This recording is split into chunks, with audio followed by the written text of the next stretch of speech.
Bino bye birooto n'amakulu gaabyo. Omuntu okuloota ente ng'ekutomedde oba ng'ekugoba kitegeeza ki?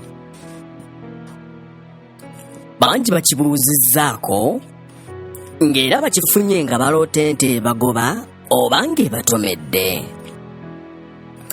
Kale ente okukutomera kino kiba kiraga nti bakusindikidde amayembe. Era bwe gakutomera bwe gati manya nti gamaze okuyingira era amayembe ago gamaze okutuulamu. Amayembe bagawanga ne bagakusindikira nga balina ekigendererwa. Era amayembe oli asobola okugakusindikira gakubbeko buli kimu ekikyo. Beba abantu bowulira nti ssente zange zibula nga nina wenzitadde. Kale amayembe ago bagasindika okulaba nti mukyankalana mu maka. Gwe lowoozaamu nga ssente ozirese kameeza n'ozisanga teziriiwo, kale awo togenda yumba na mukyalawo. Amayembe ago bagasindika okukola nga kalondoozi, okulaba nga goonoona buli kimu ekikyo.